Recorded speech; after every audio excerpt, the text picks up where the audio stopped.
ಹಳೆಯ ಚಿನ್ನದ ಒಡವೆನ ಅಧಿಕ ಬೆಲೆಗೆ ಮಾರಬೇಕೆ? ಅಂದ್ರೆ ಆಟಿಕಾಗೆ ಕಾಲ್ ಮಾಡಿ 8880 ಅಟ್ಟಿಕಾ ಗೋಲ್ಡ್ ಕಂಪನಿ.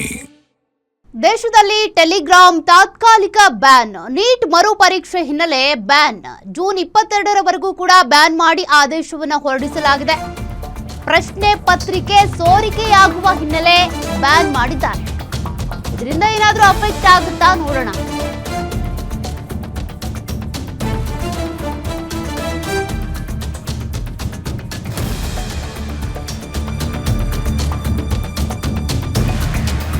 ಇತ್ತೀಚೆಗೆ ನೀಟ್ ಪರೀಕ್ಷೆ ಆಗಿತ್ತು ಮೇ 3ನೇ ತಾರೀಕು. ತದನಂತರ ಪೇಪರ್ ಲೀಕ್ ಆಯ್ತು ಅಂತ ರದ್ದಾಯ್ತಲ್ಲ. ಇನ್ನು ಪರೀಕ್ಷೆ ಮುಗಿಯುವವರೆಗೂ ಕೂಡ ಟೆಲಿಗ್ರಾಮ್ ಏನೋ ಬ್ಯಾನ್ ಆಗುತ್ತಂತೆ ತಾತ್ಕಾಲಿಕವಾಗಿ. ಪ್ರಶ್ನೆ ಪತ್ರಿಕೆ ಸೋರಿಕೆ ಆಗುತ್ತೆ ಅನ್ನೋ ಕಾರಣಕ್ಕೆ ಜೂನ್ 21ರಂದು ನೀಟ್ ಪರೀಕ್ಷೆ ಹಿನ್ನೆಲೆ ಬ್ಯಾನ್ ಮಾಡಲಾಗಿದೆ ಟೆಲಿಗ್ರಾಮ್ ಅನ್ನ. ರಾಷ್ಟ್ರೀಯ ಪರೀಕ್ಷಾ ಮಂಡಳಿ ಮನವಿ ಮೇರೆಗೆ ಬ್ಯಾನ್ ಮಾಡಿದ್ದಾರೆ.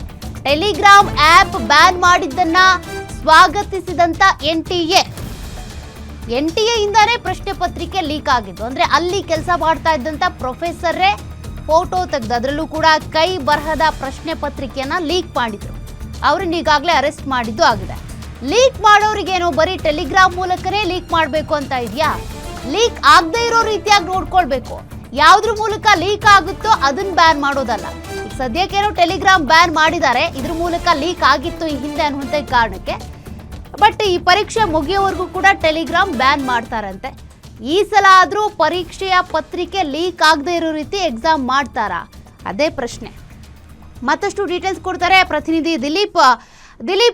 ಟೆಲಿಗ್ರಾಮ್ ಮೂಲಕ ಹಿಂದೆ ನೀಟ್ ಪ್ರಶ್ನೆ ಪತ್ರಿಕೆ ಲೀಕ್ ಆಯ್ತು ಅನ್ನೋ ಕಾರಣಕ್ಕೆ ತಾತ್ಕಾಲಿಕವಾಗಿ ಟೆಲಿಗ್ರಾಮ್ ಅನ್ನ ಬ್ಯಾನ್ ಮಾಡೋದಕ್ಕೆ ಟ್ರೈ ಮಾಡ್ತಿದ್ದಾರೆ. ಬಟ್ ಇದು ವರ್ಕೌಟ್ ಆಗುತ್ತಾ? ಲೀಕ್ ಮಾಡೋರು ಹೆಂಗಿದ್ರು ಲೀಕ್ ಮಾಡ್ಬಿಡ್ತಾರೆ. ಯಾವ ರೀತಿ ನಿರ್ವಹಣೆ ಆಗಬಹುದು ಅಂತ?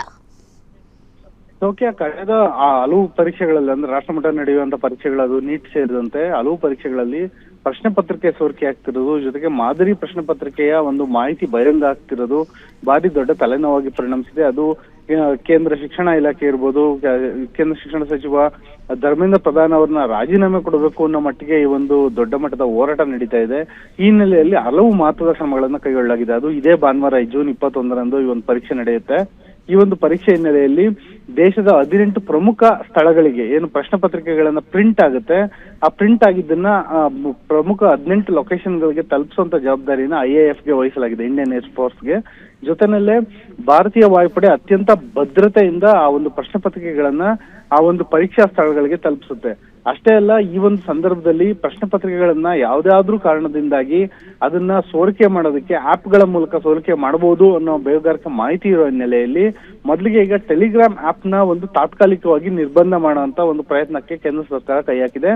ಈ ಒಂದು ಕೇಂದ್ರ ಸರ್ಕಾರದ ಕ್ರಮವನ್ನ ರಾಷ್ಟ್ರೀಯ ಪರೀಕ್ಷಾ ಮಂಡಳಿ ಏನಿದೆ ಅದು ಸ್ವಾಗತ ಕೂಡ ಮಾಡಿದೆ. ಅಂದ್ರೆ ಯಾವುದೇ ಕಾರಣಕ್ಕೂ ಈ ಭಾನುವಾರ ನಡೆಯೋ ಪರೀಕ್ಷೆ ಸುಸೂತ್ರವಾಗಿ ನಡೀಬೇಕು, ಯಾವುದೇ ಕಾರಣಕ್ಕೂ ಪರೀಕ್ಷೆ ಅಕ್ರಮಗಳು ನಡೀಬಾರದು ಅನ್ನೋ ಕಾರಣದಿಂದಾಗಿ ಈ ಎಲ್ಲಾ ಕ್ರಮಗಳನ್ನ ಕೈಗೊಳ್ಳಲಾಗಿದೆ. ಈ ಎಲ್ಲಾ ಕ್ರಮಗಳನ್ನು ಕೈಗೊಂಡ ಬಳಿಕ ಕೂಡ ಈ ಒಂದು ಭಾನುವಾರ ನಡೆಯುವ ಪರೀಕ್ಷೆ ಅತ್ಯಂತ ವ್ಯವಸ್ಥಿತವಾಗಿ ಮತ್ತೆ ಯಾವುದೇ ರೀತಿಯ ಸೋರಿಕೆ ಇಲ್ಲದೆ ನಡೆಯುತ್ತಾ ಅಂತ ಹೇಳ್ಬಿಟ್ಟು ಈ ದೇಶದ ಜನ ಕಾಯ್ತಾ ಇರೋದು.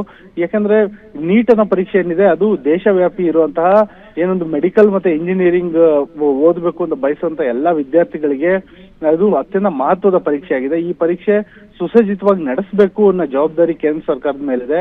ಹಾಗಾಗಿ ಇವಾಗ ಭಾರತೀಯ ವಾಯುಪಡೆ ಇರ್ಬೋದು, ಈ ರೀತಿಯಾದಂತಹ ಟೆಲಿಕಮ್ಯುನಿಕೇಶನ್ ಡಿಪಾರ್ಟ್ಮೆಂಟ್ ನ ಬಳಸ್ಕೊಂಡು ಆಪ್ ನ ಬ್ಯಾನ್ ಮಾಡೋದಾಗಿರ್ಬೋದು, ಹಲವು ರೀತಿಯ ಕ್ರಮಗಳನ್ನ ಕೈಗೊಳ್ಳಲಾಗ್ತಾ ಇದೆ.